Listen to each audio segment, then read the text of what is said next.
Samsung officially notify its user Samsung message will be discontinued. Switch to Google Messages. So let's see what should you do now.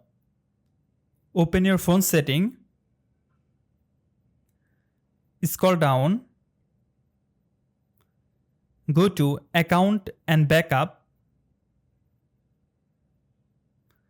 Now click on Backup Data.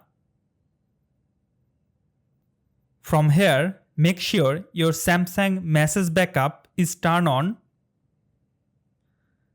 Now go back. Now open Google Play Store. Now search Google Messages.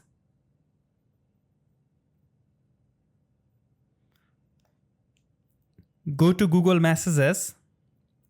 If you have not Google Messages, install it. Or if you already have, go back.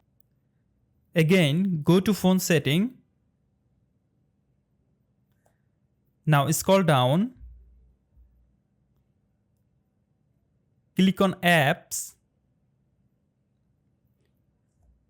Now tap on Choose Default app from the top. Now scroll down. Click on SMS app.